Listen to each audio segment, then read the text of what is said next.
This episode is brought to you by Progressive Insurance. Do you ever find yourself playing the budgeting game? Well, with the Name Your Price tool from Progressive, you can find options that fit your budget and potentially lower your bills. Try it at progressive.com. Progressive Casualty Insurance Company and Affiliates. Price and coverage match limited by state law. Not available in all states. My dad works in B2B marketing. He came by my school for career day and said he was a big ROAS man. Then he told everyone how much he loved calculating his return on ad spend. My friends still laugh at me to this day. Not everyone gets B2B, but with LinkedIn, you'll be able to reach people who do. Get $100 credit on your next ad campaign. Go to linkedin.com/results to claim your credit. That's linkedin.com/results. Terms and conditions apply. LinkedIn, the place to be, to be.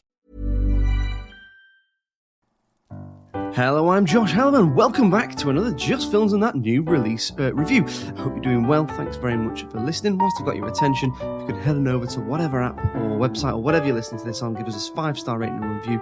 We'd massively appreciate it. But you know what? It's great that you're listening, so we do really appreciate it. Thank you. This time, I'm going to be talking. About Beetlejuice Beetlejuice, which is the sequel to the first one.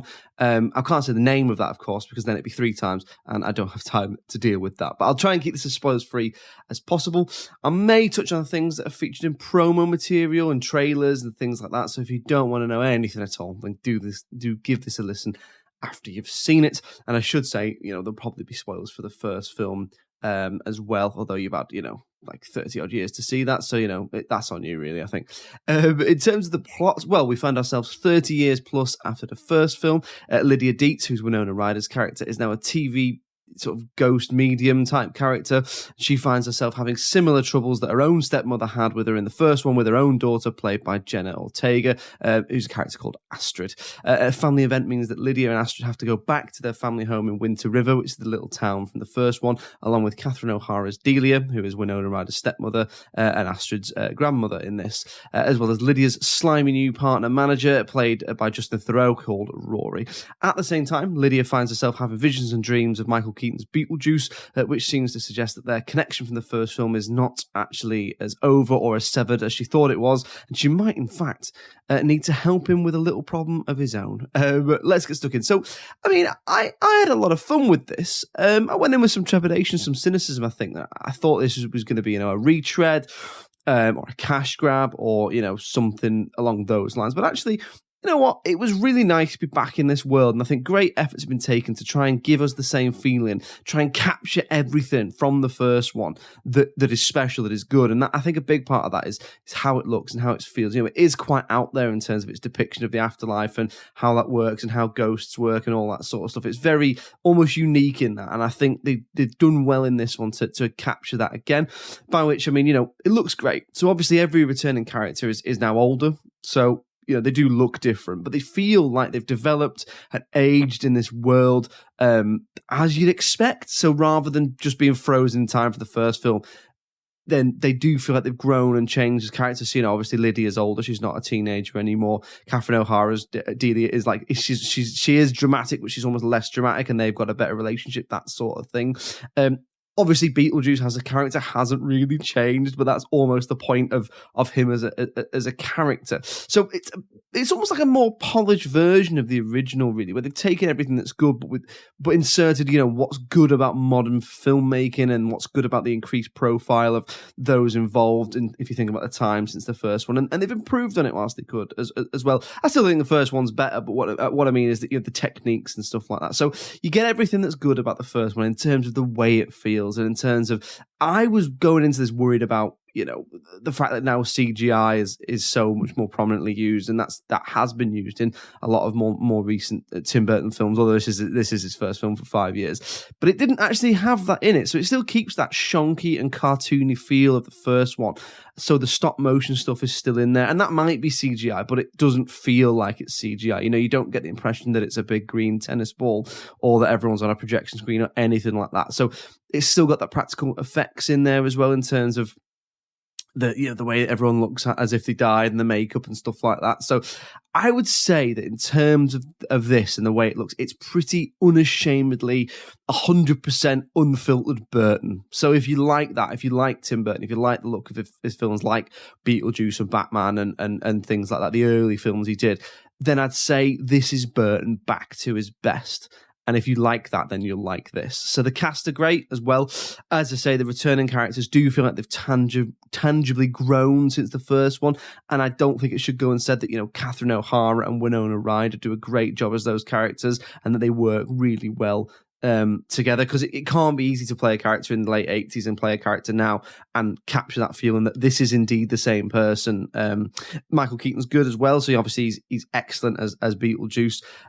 Much like the first one, he's used quite sparingly, but you do feel his presence throughout the film, and he gets a little bit more play in terms of the comedy and the backstory, but largely, he's giving you everything you expect, everything you want in terms of that playful grossness to his character.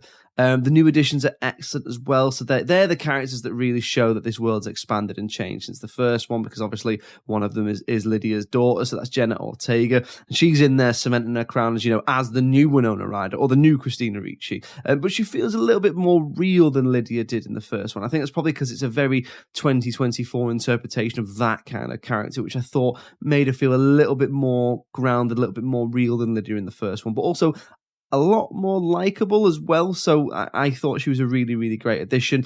Justin Theroux's great as well as Rory as well. He's the sort of slimy secondary antagonistic character. Then what they do at the same time is they show you more of this world outside of the little town, so it does feel very self-contained in the way that first one did, in a good way, but then they get you, they show you like little bits of New York, and I think it's London as well, because that's where the characters are working and stuff like that. But they don't over-egg the pudding. They get you back to Winter River quite quickly and then focus on showing you what makes this world so engaging in terms of this mad version of the bureaucratic afterlife where everyone looks like they did when they died, and there's all these paperworks and queues and stuff like that, and they make a lot, they get a lot of juice out of that particular fruit, but it never feels to me like it's soured or that they're overdoing it or anything like that. So you get more comedy in there with the likes of Willem Dafoe's character and just general jokes in there about the bureaucracy of how does this world work and stuff like that. And again, all these great practical effects, all these great bits of makeup depicting, the states in which people have died, but then also showing you a little bit more grossness in terms of like using a bit of CGI and more practical effects that they couldn't have done in the 80s, which is why, they get that balance really, really, I think, really well. So a lot of the comedy from the first one works, and then there's some good self-referential jokes in there too about, why Alec Baldwin and Gina Davis's characters aren't in it, and what happened to Charles, which is the father character, which is obviously based on things that have happened in real life. I'm not going to get into, but it's readily available online if you do want to read about that. And one final thing as well before I sort of wrap up and get into them, perhaps the dislikes and stuff like that. Do you know what? The cinema I was in was really, really full. It was a sort of I think it was a 2 o'clock screening, something like that, on a Saturday, and that's not something I've had since Barbie. So I think it was nice to experience that, and I think it perhaps tells us something about the sorts of films that perhaps people want to pay those silly cinema prices to see. But I'll leave that thought with you, because I wouldn't want to overreach. I'm just a humble film reviewer. In terms of the dislikes, I'd say, look, there isn't really much. I'd say the main issue I had was the script, and that's not so much the dialogue, because the actors do a great job of bouncing off each other.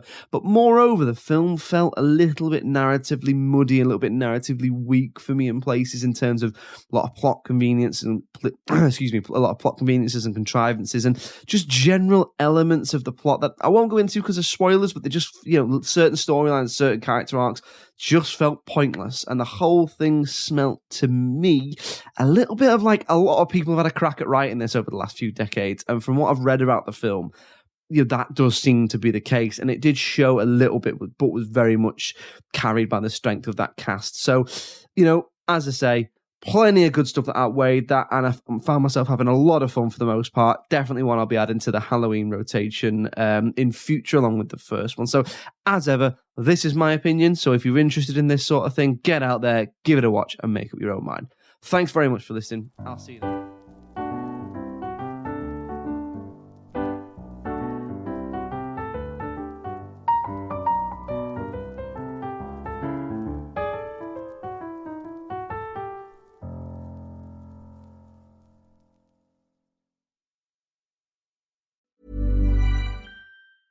This episode is brought to you by Progressive Insurance. Do you ever think about switching insurance companies to see if you could save some cash? Progressive makes it easy to see if you could save when you bundle your home and auto policies. Try it at Progressive.com. Progressive Casualty Insurance Company and Affiliates. Potential savings will vary, not available in all states.